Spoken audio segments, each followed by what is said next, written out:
Subscribe to Story Lab for more stories. Now, let's begin this one. The emergency room fluorescent lights hummed above Douglas Pollard's head as he watched the nurse finish wrapping his son's cast. Young Chase, 8 years old with his father's dark hair and serious eyes, hadn't cried since they arrived. Not when the x-rays confirmed the break, not when they set the bone.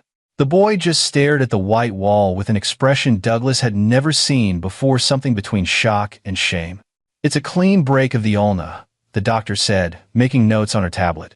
"He'll need to keep the cast on for 6 weeks, maybe 8. How did this happen again?" Douglas felt his jaw tighten. He fell. That's what Young had said when Patty called him 3 hours ago, her voice high and panicked. But when Douglas arrived at her apartment, the place she'd moved to 6 months ago, when their marriage finally shattered, he'd seen something else in his son's eyes. Fear. And not the kind that comes from falling. The doctor glanced between father and son, her expression suggesting she'd heard plenty of he fell stories in her career. But she nodded and left them alone. "Dad?" Young's voice was small. Douglas moved closer, careful not to jostle the injured arm. "Yeah, buddy? I didn't fall." The words hung in the sterile air. Douglas had suspected, but hearing it confirmed sent a cold rage through his chest. He kept his voice steady. "Tell me what happened." "Mr. Hurley got mad because I spilled juice on his computer. I said sorry, but he—" Young's voice cracked. "He grabbed my arm really hard and twisted it. He said I was a clumsy little shit and maybe I needed to learn some discipline." Douglas closed his eyes for 3 seconds, breathing through his nose. Brent Hurley, his wife's boyfriend, the hotshot defense attorney with a penthouse downtown and the BMW in every client testimonial photo. The man Patty had apparently been seeing for months before she asked for the separation. "Where was your mom?" "In the shower. When she came out and saw me crying, Mr. Hurley said I fell off the couch. Mom looked at me, and Young's eyes filled with tears for the first time. "I was scared, Dad. He looked at me like if I said different, something bad would happen." Douglas pulled his son carefully into a hug, feeling the boy shake against his chest. Over Young's shoulder, he saw Patty standing in the doorway. Her blonde hair was pulled back, mascara smudged under her eyes. She looked like she wanted to say something, but couldn't find the words. "Doug? Not here," Douglas said quietly. "Not now." They discharged Young 20 minutes later with pain medication and care instructions. Douglas carried the prescription papers in one hand and held Young's good hand with the other. Patty followed them to the parking lot, her heels clicking on the pavement. "We need to talk about this," she said. Douglas stopped at his truck, opened the door for Young, and helped him climb in. Only then did he turn to face his wife. Soon-to-be ex-wife. The divorce papers had been filed, but nothing was finalized. "Where is he?" Douglas asked. "At home. Doug, it was an accident. Our son just told me exactly what happened." Brent grabbed him hard enough to break his arm because Young spilled juice on a laptop. Douglas's voice remained level, which somehow made it more frightening. "And you stood there and let our boy lie about it because you were scared of your boyfriend." Patty's face flushed. "It's not that simple. Brent has a temper sometimes, but he'd been drinking, and Young should have been more careful. Young is 8. I know, but—" "Get away from my truck, Patty." She stepped back, tears streaming down her face. "What are you going to do?" Douglas climbed into the driver's seat and started the engine. Through the open window, he looked at her one last time. "I'm going to make sure this never happens again." He drove away before she could respond. Young fell asleep before they reached Douglas's house, the pain medication kicking in. Douglas carried him inside, past the workshop in the garage, filled with half-finished projects and engineering blueprints, up the stairs to his bedroom. He tucked his son in carefully, leaving the bedroom door cracked open. Downstairs, Douglas stood in his kitchen for a long moment, staring at nothing. The house was quiet except for the hum of the refrigerator. He bought this place 2 years ago, before everything fell apart with Patty. 3 bedrooms, a garage workshop, a yard where Young could play. It was supposed to be their fresh start. Instead, it had become his sanctuary after the separation. A place where he could focus on his work as a mechanical engineer, take care of his son during his custody weeks, and try to figure out where his marriage had gone wrong. He'd never blamed Patty for falling out of love. People change, feelings fade. But this letting her boyfriend hurt their child, this was different. Douglas pulled out his phone and scrolled through his contacts until he found the name he needed, Perman McNamara. They'd been roommates at State Tech for 3 years, both working toward engineering degrees. But while Douglas had gone into the private sector designing industrial systems, Herman had pivoted to law school and then into legal administration. Last Douglas had heard, Herman was running the State Bar Association, the organization that licensed and disciplined lawyers across the state. They hadn't spoken in almost a year, just the occasional LinkedIn comment or birthday text.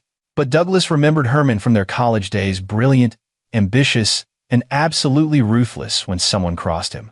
There was an incident junior year when a professor had falsely accused Herman of plagiarism. By the end of the semester, that professor had resigned in disgrace after Herman systematically documented every ethical violation the man had committed over a decade. Douglas dialed the number. Herman answered on the third ring. "Doug? Everything all right? I need a favor." Douglas's voice was calm, but something in his tone must have conveyed the urgency, because Herman's next words were sharp and focused. "Talk to me." Douglas explained everything: the broken arm, Brent's threat, Patty's complicity. When he finished, there was a long silence on the other end. "Brent Hurley," Herman said slowly. "Defense attorney, right? Works for Whitman and Associates downtown?" "That's him. I know the name. He's got a reputation for being aggressive in court. Wins a lot of cases." Herman paused. "Give me the rest of the night.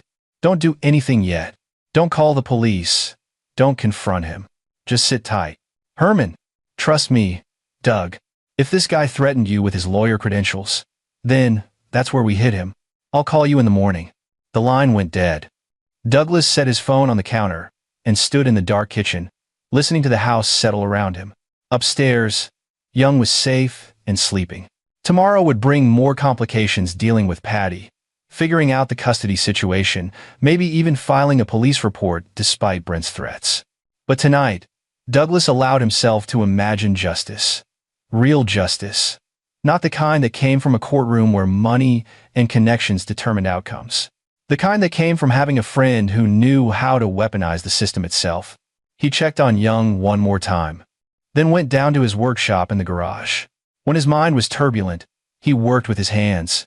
Tonight he pulled out the drawings for a custom security system he'd been designing for a client: pressure sensors, motion detectors, redundant cameras, systems designed to keep people safe from threats.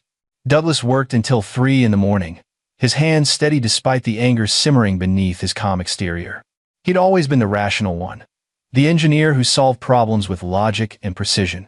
But as he calibrated sensors and soldered circuits, he realized that some problems required a different approach. Some problems required the kind of solution that came from knowing exactly how to dismantle someone piece by piece. His phone buzzed at 8 a.m., dragging him from a shallow sleep on the workshop couch. Herman's name flashed on the screen. "I need you to send me everything," Herman said without preamble. "Medical records. Young's statement, any texts or communications with Hurley or your wife. Photos of the injury. Everything." Douglas sat up, his back stiff from the couch. "What did you find?"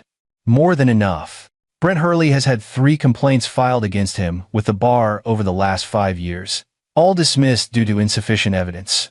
But the pattern is their aggressive behavior toward clients, witnesses, even other attorneys.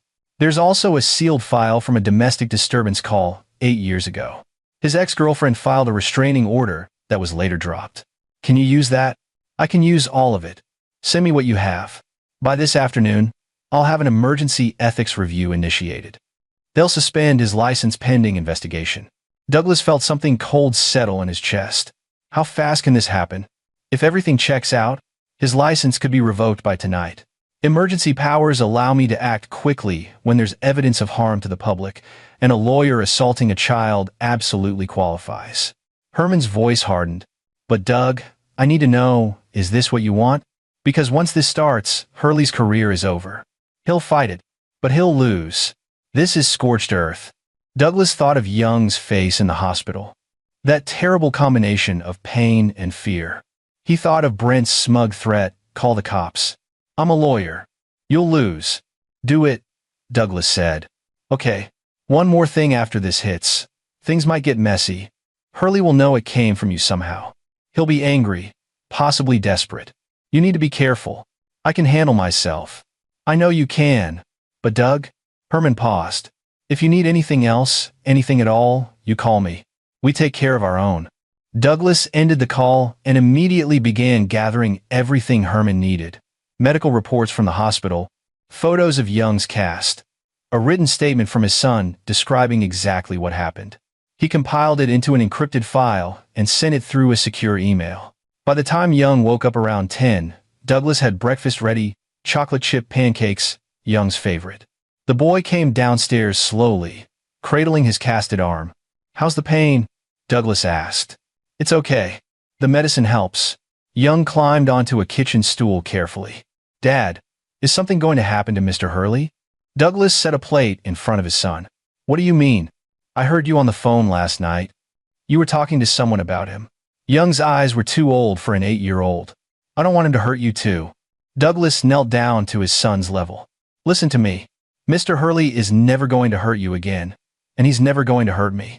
Sometimes adults do bad things, and when they do, there are consequences. Do you understand?" Young nodded slowly. "Like when I break rules at school, I get detention?" "Exactly like that. Except Mr. Hurley broke much bigger rules." They spent the day together, gentle activities that didn't require two working arms. They watched Young's favorite superhero movies, built a Lego set one-handed, and ordered pizza for dinner. Douglas kept his phone nearby, checking periodically for updates from Herman. The call came at 6 p.m. "It's done," Herman said. "Emergency suspension went into effect an hour ago. Full revocation hearing is scheduled for next week, but it's a formality. He's finished."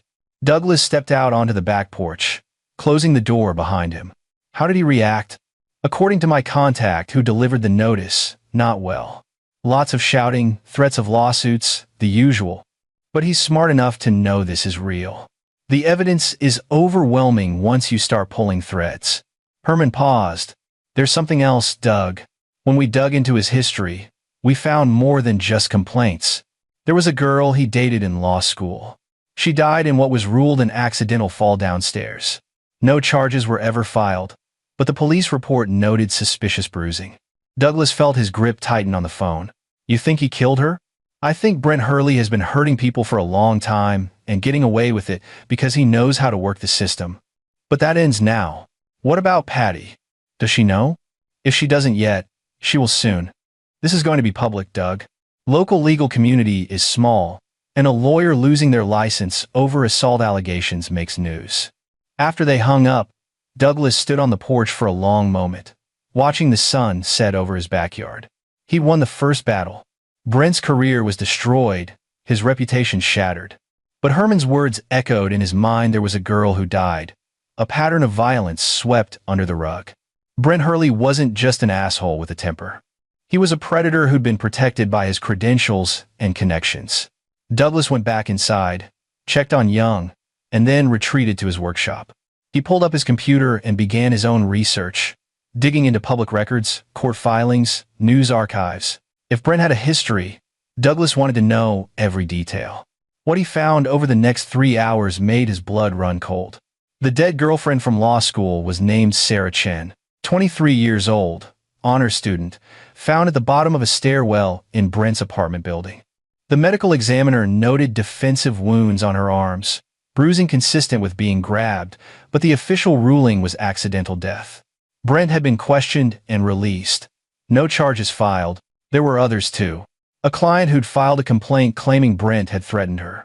A paralegal who'd quit suddenly after working at his firm for only 2 months. A pattern of aggressive behavior that somehow never resulted in serious consequences because Brent was smart, well-connected, and knew exactly how far he could push. Until now. Until he'd hurt the wrong person's son. Douglas's phone buzzed with a text from Patty. "We need to talk." Now? He considered ignoring it, but they'd have to deal with this eventually. He texted back, "Tomorrow, 2 p.m., coffee shop on Main." Her response came immediately, "Fine." Douglas shut down his computer and headed upstairs. Tomorrow would bring more confrontations, more complications, but tonight, he'd won something important. He'd shown Brent Hurley that credentials and connections couldn't protect you from consequences. Not when someone who understood systems better than you decided to use them against you. The coffee shop was nearly empty on Tuesday afternoon. Douglas arrived 10 minutes early and chose a table near the back, away from the windows. He'd left Young with a neighbor, a retired teacher who'd been helping with childcare during the custody transitions. Patty arrived exactly on time, looking haggard. She'd always been meticulous about her appearance, perfect hair, perfect makeup, perfect outfit. Today, her hair was in a messy ponytail, and she wore yoga pants and an oversized sweatshirt. She got a coffee and sat down across from Douglas without making eye contact. "Brent's license was revoked," she said finally. "He's being investigated for ethics violations. They're saying he assaulted Young." "He did assault Young. It was an accident, Doug. He didn't mean." "Stop." Douglas's voice was quiet but firm. "I've listened to you make excuses for him since this happened. No more. He broke our son's arm, threatened me, and you protected him. That ends today." Patty's eyes filled with tears. "I didn't know what to do." Brent said if I contradicted his story, he'd make sure I lost custody. He said he could prove I was an unfit mother, that I'd lose Young in the divorce. "So, you let our son lie about his injury to protect your boyfriend's reputation?" I was scared. The words came out as a sob. "You don't understand what Brent is like when he's angry. He's different. I've seen it before, but never directed at Young. I thought if I just kept the peace, everything would be okay." Douglas studied his wife, this woman he'd loved for a decade, built a life with, created a child with.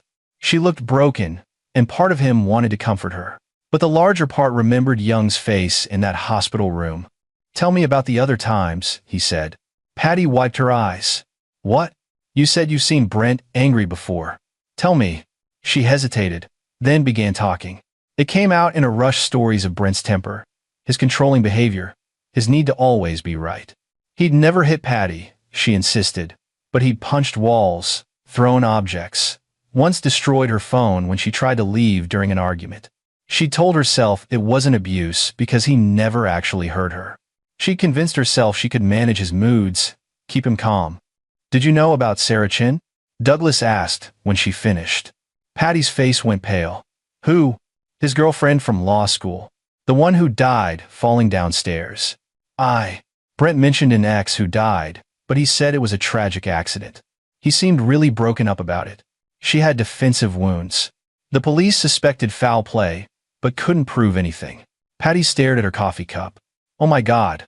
I need you to testify," Douglas said. "At the custody hearing, at the bar investigation, wherever it's needed. I need you to tell the truth about what happened to Young and about Brent's behavior. He'll destroy me. He knows things, Doug. He's been through my emails, my texts. He said if I ever turned on him, he has no power anymore. His license is gone. His reputation is destroyed. And I'm going to make sure he can't hurt anyone else ever again." Something in Douglas's tone made Patty look up sharply. "What are you going to do?" "Whatever it takes to protect our son." Douglas stood up. "I've filed for emergency full custody. The hearing is Friday. Be there, tell the truth, or lose your relationship with Young forever. Your choice." He left her sitting there, walked out into the bright afternoon sun, and felt something settle in his chest. Clarity. Purpose. Herman called that evening. "How's Young doing?" Herman asked. "Better. The pain's manageable." Douglas was in his workshop again, components spread across his workbench. Patty confirmed Brent's got a pattern of violence. "I don't think she knew how bad it was." "That tracks with what I'm finding. I've been doing some digging beyond the official records." Herman's voice lowered. "Doug, there's more to Sarah Chin's death. I found her roommate from law school. She's willing to talk off the record. Says Sarah was planning to leave Brent and had documented his abusive behavior. Said Sarah was terrified of him."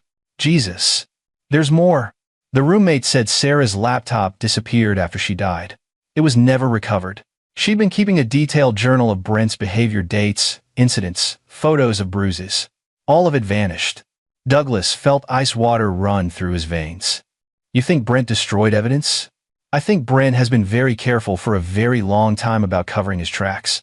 But he's not untouchable, Doug. People like him get sloppy eventually. They think they're smarter than everyone else, and that arrogance becomes their weakness. So what do we do?" Herman was quiet for a moment. "I'm going to make some calls. See if we can reopen Sarah's case, get fresh eyes on it. If there's enough evidence, maybe we can bring actual criminal charges." But these things take time, and Brent knows the system.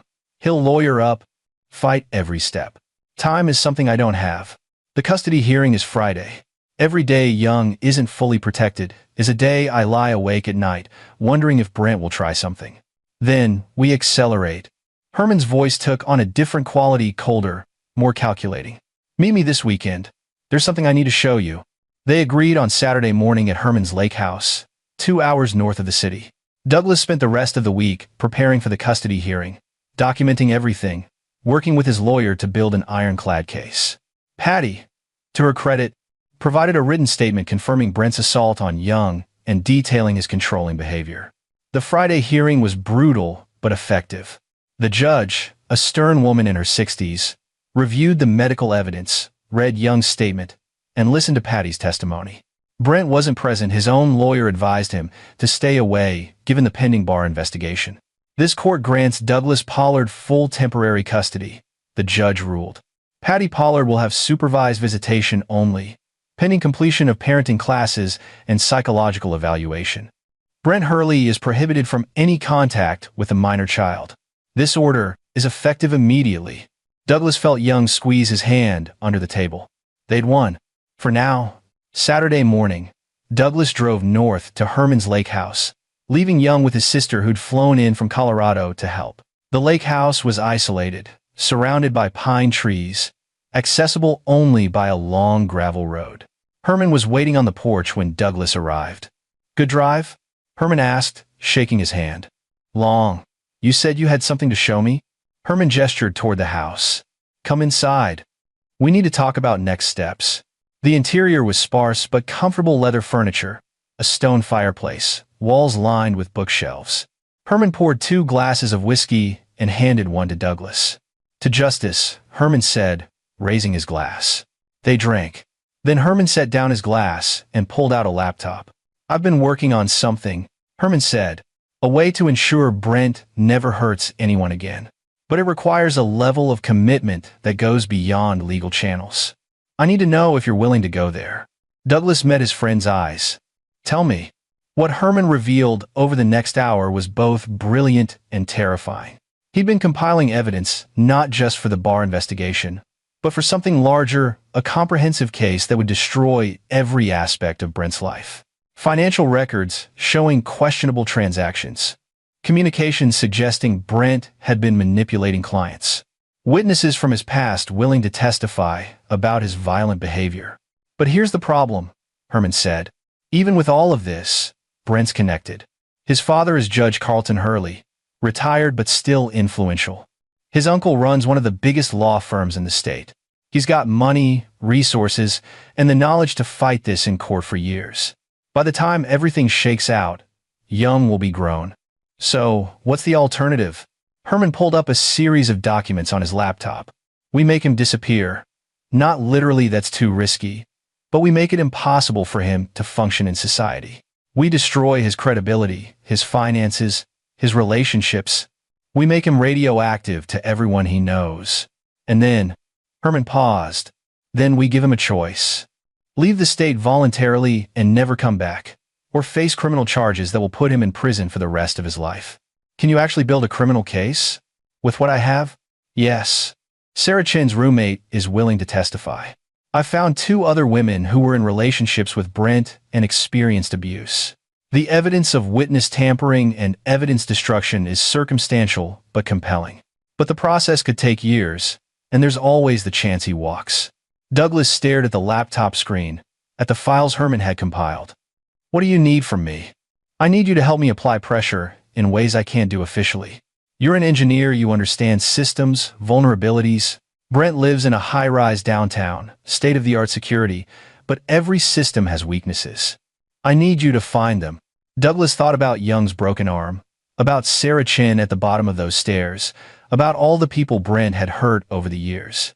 He thought about justice, real justice, not the sanitized version that played out in courtrooms. Show me his building's security specs, Douglas said. Herman smiled. Over the next several hours, they planned. Herman had already compiled extensive information about Brent's life. His daily routines, his vulnerabilities, his weaknesses. Douglas analyzed the security systems in Brent's building, identifying ways to bypass them to create surveillance without being detected. The goal, Herman explained, is to make him paranoid. We document everything he does, every mistake he makes. We create the sense that he's being watched constantly. People make bad decisions when they feel cornered. And if he runs, we have evidence ready to go to multiple jurisdictions. He becomes a fugitive, which makes him someone else's problem forever. Douglas understood what Herman was really proposing: a systematic campaign of psychological warfare designed to break Brent Hurley completely. It was technically legal, barely, but it walked the edge of harassment and stalking. It was also exactly what someone like Brent deserved. "I'm in," Douglas said, "but I need to know how far you're willing to go. If this escalates, if Brent pushes back hard, what's the limit?" Herman's expression grew cold. "There is no limit. That man hurt your son and got away with killing at least one woman. Maybe more. He doesn't get to walk away from this." They shook hands, sealing an agreement that went far beyond their old college friendship. This was a pact built on shared purpose and the understanding that some evils required extraordinary measures to stop. Douglas drove home that night with a new clarity. The custody battle was won, but the war wasn't over. Brent was wounded, angry, and desperate. Men like him were most dangerous when backed into a corner. But Douglas had something Brent didn't: a friend who understood how to weaponize the law itself, and the patience to execute a plan that would take everything from him piece by piece. When he arrived home, Young was asleep on the couch, a movie still playing on TV. Douglas picked up his son carefully and carried him to bed, looking at the cast on his small arm. "I promise," Douglas whispered, "he'll never hurt you again." In his workshop later, Douglas began designing custom surveillance equipment, devices small enough to plant in public spaces where Brent frequented. Hidden cameras with remote access, audio recorders disguised as everyday objects, systems that would track Brent's movements and communications. It was going to take time, precision, and absolute commitment. But Douglas had all three in abundance. The hunt had begun. Herman called on Monday morning with an update. Brent hired Richard Stapleton to represent him at the bar hearing. Stapleton's expensive and effective. This is going to be a fight. Douglas was at his kitchen table, reviewing building schematics for Brent's high-rise. Let him fight. The more resources he burns on the bar case, the less he has for everything else. Agreed. I've also been in contact with Sarah Chin's family. Her mother lives in California. She's never believed the accident story, and she's willing to cooperate if we can build a real case. What do we need? More evidence. Sarah's laptop was never found, but there might be cloud backups. I've got a tech investigator looking into her old accounts. If we can recover her files, we might have everything we need. Douglas considered this. How long? Could be weeks, could be months. These things aren't fast. Herman paused. But I've been thinking about our conversation on Saturday. About applying pressure. I've got a few ideas.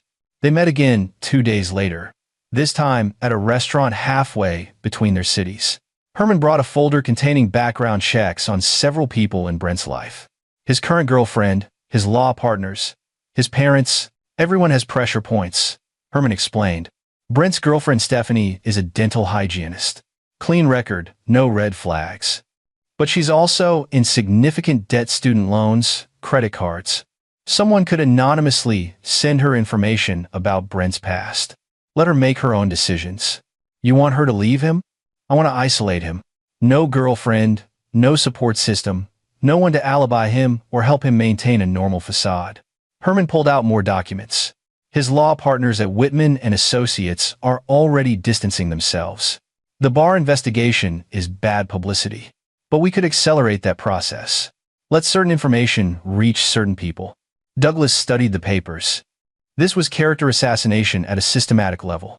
It was also incredibly effective. What about his family? His father's a retired judge. That's significant protection. Judge Hurley traded on his reputation for decades. Very law and order, tough on crime. If his son is exposed as a violent abuser who possibly murdered someone, that destroys the family legacy. Sometimes the best pressure doesn't come from enemies. It comes from family realizing they've been protecting a monster. Over the next 3 weeks, Douglas and Herman executed their plan with surgical precision. Douglas planted surveillance devices in the parking garage of Brent's building, in the coffee shop he frequented, in the gym where he worked out. The equipment was custom designed, virtually undetectable, and provided real-time feeds to a secure server. What they captured was revealing. Brent was unraveling.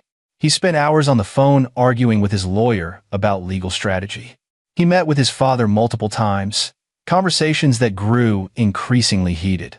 His girlfriend Stephanie received an anonymous package containing police reports about Sarah Chin, and within a week, she'd moved out. Herman used his connections to ensure negative stories about Brent appeared in legal publications and local news.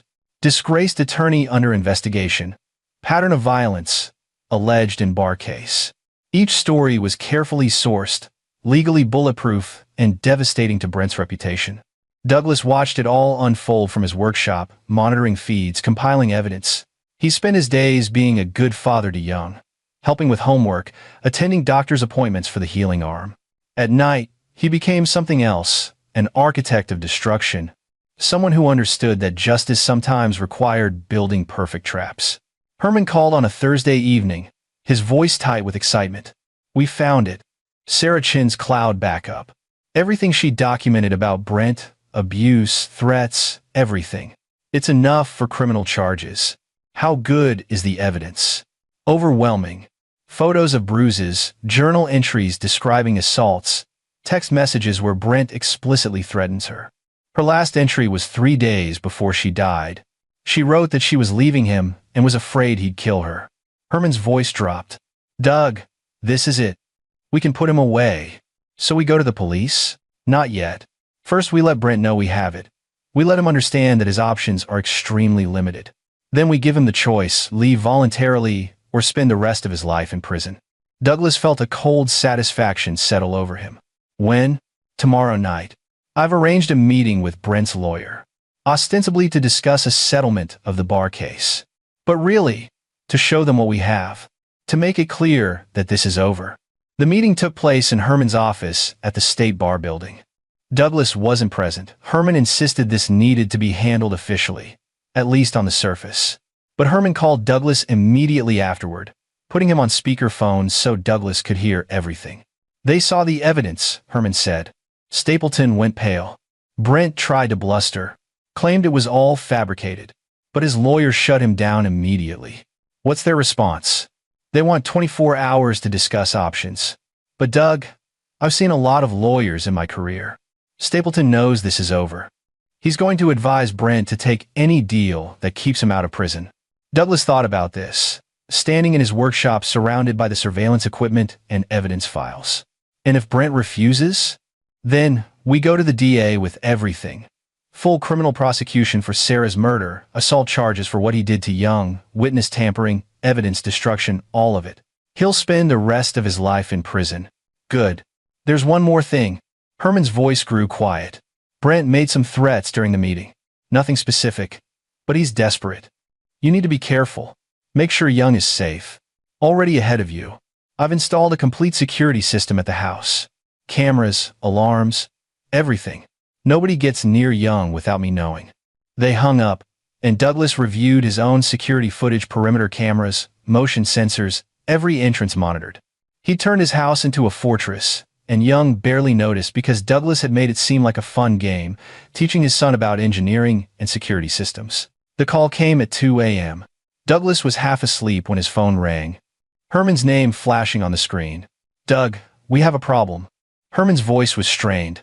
"Brent's gone. His lawyer called me an hour ago. Brent left his apartment sometime this evening and hasn't returned. His phone is off. His car is still in the garage." Douglas was fully awake now. Where could he go? That's what worries me. He's either running or he's planning something. Either way, we need to locate him fast. Douglas pulled up his surveillance feeds. The cameras in Brent's building showed nothing unusual. Brent had left around 8 p.m., wearing a baseball cap and carrying a backpack. He'd avoided the main cameras, taken the stairs instead of the elevator. Someone who knew he was being watched. "He knows about the surveillance," Douglas said. "Probably. He's smart enough to have done a sweep of his own." Herman paused. "I'm coming to you. Pack a bag for Young and get to a safe location. We don't know what Brent's planning." Douglas didn't argue. He woke Young gently, told him they were going on an adventure, and within 20 minutes, they were in Douglas's truck heading to his sister's house across town. He called her on the way, explained the situation, and she had the guest room ready when they arrived.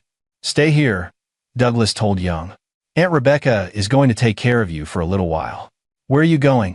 Young asked, fear creeping into his voice. "To finish this. I promise I'll be back soon, and when I am, you won't have to be scared anymore." He kissed his son's forehead and left before Young could protest further. Herman arrived at Douglas's house an hour later. They stood in the living room, reviewing security feeds and trying to track Brent's movements. "His credit cards haven't been used," Herman said, scrolling through information on his laptop. "No phone activity. If he's running, he's doing it smart. Or he's nearby, planning something." Douglas pulled up a map on his computer. His parents live 20 minutes from here. His uncle's law firm is downtown.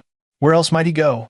They spent hours analyzing possibilities, calling in favors to check bus stations, airports, rental car agencies. Nothing. Brent had vanished completely.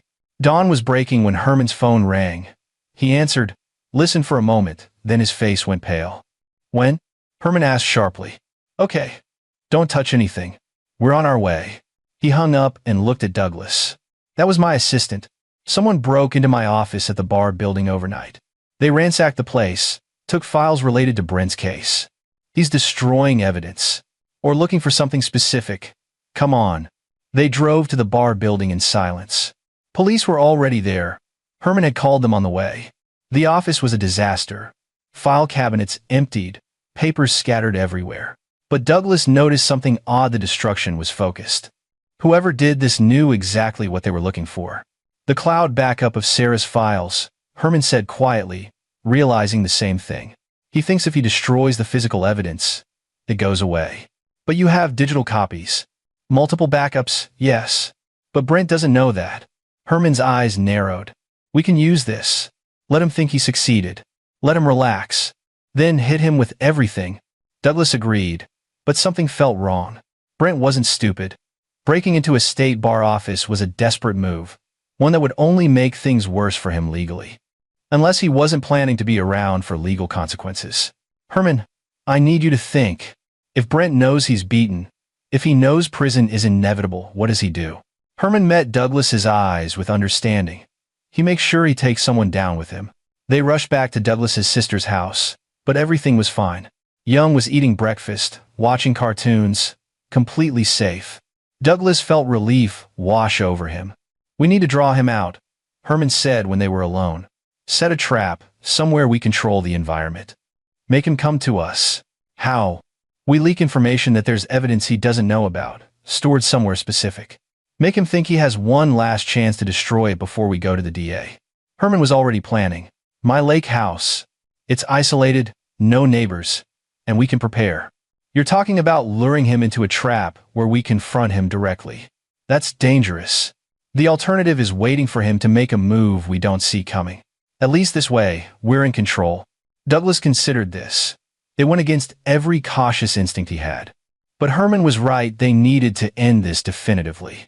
"Okay, but we do this smart. Cameras everywhere. Record everything. If something happens, we need evidence that shows self-defense." They spent the next day preparing. Douglas installed sophisticated surveillance equipment at the lake house, creating a web of cameras and sensors that would document everything. Herman spread word through channels he knew Brent was monitoring mentions of a safe, documents stored at a remote location, plans to turn everything over to the DA on Monday. The trap was set. Saturday evening, Douglas and Herman waited at the lake house. They positioned themselves with clear sightlines, emergency exits planned. Douglas had a licensed firearm within reach. He'd had his concealed carry permit for years, though he'd never expected to need it like this. The sun was setting when Douglas's phone buzzed with an alert from the perimeter sensors. A car was approaching, moving slowly up the gravel road. "He's here," Douglas said quietly. They watched on the monitors as Brent's BMW pulled up to the house. Brent got out slowly, looking around carefully. He was wearing dark clothing, carrying something Douglas couldn't quite see. Herman's phone rang. They'd set up a system where the house phone would forward to Herman's cell. He answered, on speaker. "I know you're in there." Brent's voice was tight, controlled rage barely contained. I want the files. All of them. Come inside, and we'll talk, Herman said calmly. I'm not stupid. You'll record everything. Use it against me. We're already recording, Brent. Every word you've said since you arrived is documented. You broke into my office. You destroyed evidence. You're trespassing now. You're making this so much worse for yourself. There was a long silence. Then, I didn't kill Sarah. It was an accident. She fell. You grabbed her hard enough to leave bruises. You threatened her. She wrote in her journal that she was afraid you'd kill her, and 3 days later she was dead. That's not an accident. That's murder. You can't prove that. Actually, we can. Sarah's cloud backup contains everything. Her journals, photos, messages, a prosecutor's dream case. Herman's voice hardened. It's over, Brent. Turn yourself in. Cooperate, and maybe you get a deal. Run, and we'll hunt you down. Through the cameras, Douglas watched Brent's face contort with rage. He raised his hand, and Douglas saw what he'd been carrying: a gun. Get down, Douglas yelled, pushing Herman behind the kitchen counter. Glass shattered as Brent fired 3 shots through the front window. Douglas grabbed his own weapon, his hand steady despite the adrenaline. He moved to a position where he could see Brent through the broken window. Brent, drop the gun, Douglas shouted. Another shot, this one hitting the wall above Douglas's head. Brent was advancing toward the house, still firing. Douglas made a split-second decision. He aimed carefully, training taking over, and fired 2 shots. Both hit center mass. Brent went down hard on the gravel driveway. Herman was already calling 911, his voice remarkably calm as he reported shots. Fired. Man down. Need police and ambulance immediately. Douglas kept his weapon trained on Brent as he cautiously approached. The other man was still breathing, but badly wounded. Blood was spreading across his chest. Why? Douglas asked, kneeling just out of reach. You had a chance to walk away. Why come here? Brent coughed, blood on his lips. You destroyed everything. Career, reputation, family. I had nothing left. You destroyed yourself the moment you hurt my son. Everything after that was just consequences. Police arrived 12 minutes later, followed by an ambulance. They secured the scene, took statements, reviewed the camera footage. Everything was clear. Brent had initiated the attack, fired multiple shots, forced Douglas to respond in self-defense. Brent was airlifted to the hospital in critical condition. The police sergeant, a middle-aged woman named Foster, reviewed all the footage carefully. This is clean, she said. Clear self-defense. But we'll need both of you to come to the station for formal statements. They spent hours at the police station, going through everything in detail. The surveillance footage was overwhelming. It showed Brent arriving, armed, firing first, Douglas responding only to protect themselves. It was nearly midnight when Douglas finally called his sister to check on Young. He's asleep, Rebecca said. Is it over? Yeah, it's over. Douglas drove home in the early morning darkness, exhaustion weighing on him. Herman had stayed behind to coordinate with the police and the DA's office. The evidence against Brent, both for Sarah's murder and tonight's attack, was overwhelming. But Douglas felt empty. He'd taken a life, or nearly so. Brent was in critical condition, might not survive the night. Douglas had trained for defensive situations, but actually shooting someone was different than imagining it. He arrived home as the sun was rising. His house looked peaceful, undisturbed. He went to his workshop and sat at his bench, staring at the equipment he'd built, the systems he'd designed to track and trap Brent. Had it been worth it? Young was safe. That was the important thing. But the cost felt heavy. Herman called at 10 a.m. Brent's alive, stable condition, but he'll be in the hospital for weeks. They arrested him for attempted murder, assault with a deadly weapon, plus all the charges related to Sarah. His lawyer isn't even trying to argue the evidence is too clear. What happens now? The DA wants to offer a deal. Life in prison with possibility of parole in 30 years. Given Brent's age, it's effectively a life sentence. His lawyer is recommending he take it. Douglas thought about this. Will he? Probably. The alternative is risking the death penalty. The shooting last night, combined with Sarah's case, makes him look like a violent serial abuser who finally escalated to murder. No jury would be sympathetic. They talked for a few more minutes about legal next steps, testimony, evidence. Then, Herman said, "Doug, I need to apologize. I pushed this confrontation. I wanted to see him suffer, and I nearly got us both killed. We both made that choice, and it's done now." "Yeah, it's done."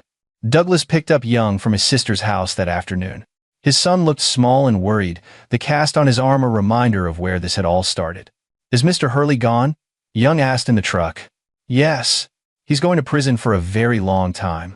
He can't hurt you anymore." "Did you hurt him?" Douglas chose his words carefully. "Mr. Hurley tried to hurt me and Uncle Herman. I had to protect us. Sometimes adults have to make very hard choices to keep the people they love safe." Young was quiet for a moment. "I'm glad you're okay, Dad." "Me too, buddy. Me too." The next few weeks were a blur of legal proceedings, testimony, and media attention. Brent's case became news. The prominent defense attorney who'd hidden years of violent behavior, the woman who died under suspicious circumstances, the final confrontation at the lake house. Patty completed her parenting classes and psychological evaluation. The court granted her supervised visitation, slowly rebuilding her relationship with Young. She'd left Brent's apartment, moved back into a modest place near Douglas's house, started therapy. "I should have protected him," she told Douglas one day when they met to discuss custody arrangements. "I knew something was wrong with Brent, but I didn't want to see it. I'm so sorry." Douglas didn't forgive her completely. Some betrayals were too deep for that. But he understood failure, understood how easy it was to make excuses for people you cared about. "Just be a good mother now. That's what matters." Brent ultimately accepted the plea deal: life in prison with no chance of parole for 30 years. He'd be 75 years old before he could even apply for release. Sarah Chin's mother attended the sentencing, finally getting some measure of justice for her daughter. Douglas attended too, sitting in the back of the courtroom with Young beside him. When Brent was led away in chains, Douglas felt something settle in his chest. Not satisfaction exactly, but completion. 6 weeks after everything ended, Young got his cast removed. The bone had healed perfectly, no complications. Douglas took him out for ice cream to celebrate. "My arm is better, but I still have dreams about that day," Young said, looking at his ice cream instead of his father. "What kind of dreams?" "About Mr. Hurley being angry. About you getting hurt. About everything being bad again." Young's eyes filled with tears. "What if something like this happens again? What if someone else tries to hurt us?" Douglas set down his ice cream and took his son's hands. "Young, look at me. Bad things can happen in life, that's true. But you know what else is true? We're strong. We're smart. We protect each other. And we don't let bad people win. You stopped him." "I did. And I'll stop anyone else who tries to hurt you. That's what parents do. We protect our children, no matter what it costs." Young nodded slowly, wiping his eyes. "I want to be strong like you when I grow up." "You're already strong, buddy. You told the truth, even when you were scared. That's the strongest thing anyone can do." They finished their ice cream and drove home. Douglas's house felt peaceful now, no longer a fortress under siege. He'd removed some of the more extreme security measures, though he kept the basics. Some lessons couldn't be unlearned. Herman called that evening. "How's Young doing?" "Better. Still processing everything, but better." Douglas paused. "How about you?" "Honestly, I'm tired. The past few months took more out of me than I expected. I'm thinking about stepping back from the bar association, maybe going into teaching." "Because of what happened with Brent?" "Partially. But also because I realized something during all of this. We won, Doug. We protected Young and got justice for Sarah. But it shouldn't have taken us going to war to make it happen. The system should have caught Brent years ago. It failed Sarah, and it almost failed Young." Douglas understood what Herman meant. They'd won through intelligence, resources, and willingness to push boundaries. But most people didn't have those advantages. Most people were left hoping the system would protect them. "Maybe that's where you can make a difference," Douglas said. "Teaching the next generation of lawyers to be better, to actually protect people instead of protecting themselves." "Maybe," Herman sighed. "Either way, I need some time. I'm thinking about taking a few months off, going somewhere quiet." "The lake house?" "Actually, I'm thinking of selling it. Too many memories now." They talked for a while longer, then said goodbye. Douglas knew their friendship had changed through all of this. They'd gone to war together, crossed lines that couldn't be uncrossed. That created a bond, but also a burden. Douglas spent the evening with Young, helping with homework, making dinner, being present. This was what mattered, the ordinary moments of being a father, creating a normal life after everything had been upended. Later, after Young was asleep, Douglas sat in his workshop one final time. He looked at all the equipment he'd built, the surveillance systems, the tools of his brief career as something more than just an engineer. He'd won. Brent was in prison. Young was safe. Justice had been served. But he'd also learned something dark about himself. He was capable of ruthlessness, of systematic destruction, of violence when necessary. That knowledge would stay with him forever. Douglas powered down his systems, filed away his equipment, and locked the workshop. Tomorrow he'd return to his normal job, designing industrial systems and solving engineering problems. Tomorrow he'd just be a father raising his son. But he'd never forget what he was capable of when someone threatened his family.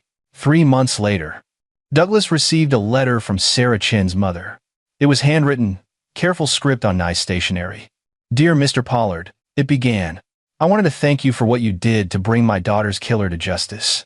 For 12 years, I've lived with the knowledge that Brent Hurley murdered Sarah and got away with it. Your actions, while I know came at great personal cost, finally gave her the justice she deserved. I hope you and your son find peace. With gratitude, Margaret Chin." Douglas put the letter in a frame and hung it in his workshop, a reminder that what he'd done mattered beyond just protecting Young. He'd helped a mother find closure, had stopped a dangerous man from hurting anyone else. That evening, Young came into the workshop while Douglas was organizing tools. "Dad, can I ask you something?" "Always. Do you think Mr. Hurley will ever get out of prison?" Douglas knelt down to his son's level. "Not for a very, very long time. And by then, he'll be an old man. He can't hurt you. I know. But sometimes, I still get scared." "That's normal, Young. What happened to you was scary and wrong. But you know what? Every day that goes by, you get a little bit stronger. Every day you wake up and go to school and play with your friends, that's you winning. That's you not letting what happened control your life." Young thought about this. "Mom says she's sorry for what happened." "I know she is. Do you forgive her?" Douglas considered the question carefully. "I'm working on it. Forgiveness takes time, but I want you to know what happened wasn't your fault, and it wasn't really your mom's fault either. She made mistakes, but she's trying to do better now. That's what matters. Can people really change? Some people can. The ones who want to, who do the work to become better. Your mom is trying. I believe that." Young hugged his father tightly. "I'm glad you're my dad. I'm glad you're my son." That night, after Young was asleep, Douglas stood on his back porch looking at the stars. He thought about the journey that had brought him here, the broken marriage, the injured son, the confrontation with evil, the final victory. He'd done things he'd never imagined being capable of. He'd weaponized his skills, pushed boundaries, fought a shadow war against someone who'd thought themselves untouchable. And he'd won.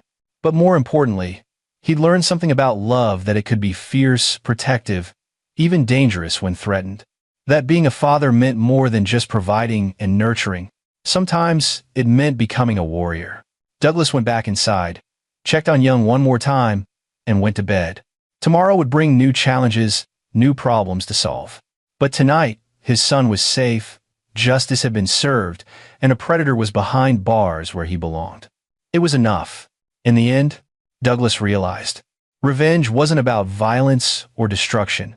It was about ensuring that those who harmed the innocent faced real consequences. It was about using intelligence, resources, and determination to protect the vulnerable. Brent Hurley had thought he was untouchable because he understood the law. But he'd made a fatal mistake. He'd underestimated a father's love and an engineer's precision. And that mistake had cost him everything. Douglas closed his eyes and slept peacefully, knowing that tomorrow he could focus on being the father Young needed, without fear haunting their lives. The nightmare was over. They'd survived. They'd won. And in his own way, Douglas had kept his promise. He'd made sure it never happened again. This is where our story comes to an end. Share your thoughts in the comments section. Thanks for your precious time. If you enjoyed this story, then please make sure you subscribe to this channel. That would help me a lot. Click on the video you see on the screen, and I will see you there.